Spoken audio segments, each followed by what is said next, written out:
Guru Besar Sekolah Tinggi Intelijen Negara (STIN), Jenderal Purnawiran AM Hendro Priyono menyatakan bahwa Palestina dan Israel bukan urusan kita, melainkan urusan mereka, bangsa Arab dan Yahudi. Urusan Indonesia adalah nasib kita dan hari depan anak cucu kita, kata AM Hendro Priyono di Jakarta, Selasa, 18 Mei 2021. Hal tersebut disampaikan AM Hendro Priyono terkait dengan maraknya pro kontra dukungan mendukung perang Israel-Palestina. Ia menyampaikan keprihatinan yang disampaikan kepada teman-teman sama anggota kerukunan keluarga kekal Akmil 1967. Untuk nasib bangsa kita, saya mohon kekal Akmil 1967 tidak diam saja, tapi mikir, ngomong dan berbuat sebisanya. Negara kita sedang diserang oleh pemikir ideologi khilafah, kata Hendro Priyono.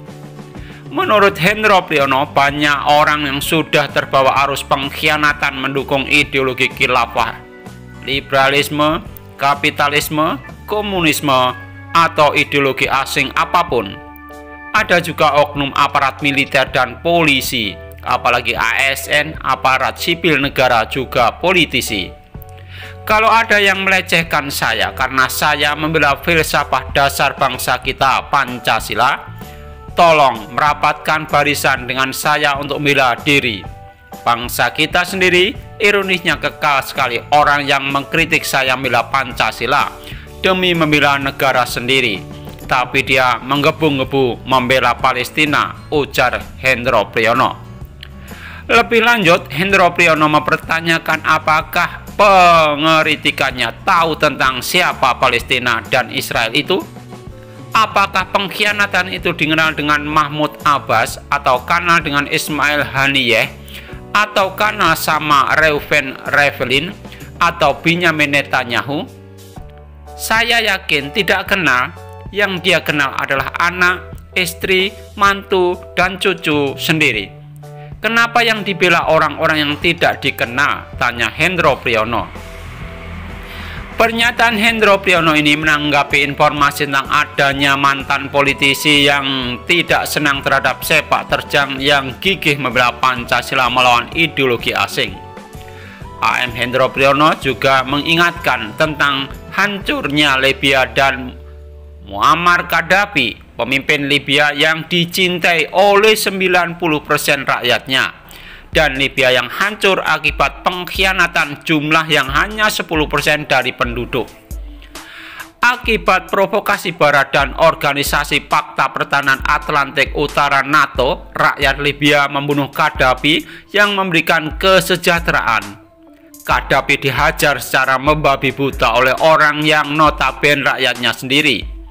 Orang-orang yang telah diantaranya sebagai pemilik produk domestik bruto GDP tertinggi per kapita di dunia. Libya memiliki angka harapan hidup terpanjang dan angka kemiskinan yang bahkan lebih rendah dibanding kerajaan Belanda. Akibat provokasi dan pembentukan propaganda barbar Barat dan NATO, rakyat rela membunuh yang mengantarkannya untuk menikmati pendidikan gratis, layanan kesehatan gratis, listrik gratis, pinjaman tanpa bunga, hingga apartemen gratis saat mereka menikah. Lihatlah negara mereka kini sangat di bawah standar keamanan dan ekonomi. Mengerikan. Nah, penyesalan bukan datang di depan, kata Hendro mengingatkan. Apakah lanjut Hendro Priyono, Indonesia mau mendaftar seperti negara lain yang hancur akibat propaganda oleh oknum yang ingin menghancurkan NKRI ini dengan mengatasnamakan agama yang kita lihat di NKRI ini? Saya mohon para sobatku yang tercinta bergandeng tangan dengan saya melawan pemikir penganut ideologi asing yang sesat itu. Mereka orang yang membawa arus sampai lupa diri, lupa anak, lupa cucu untuk hari depan mereka, kata Hendro Priyono. Mereka, kata Hendro Priyono, malah mengurus orang lain yang belum tentu akan membalas budi jika mereka menang melawan musuhnya. Malah mungkin mereka akan mengebom anak cucu kita sampai mati dan cacat.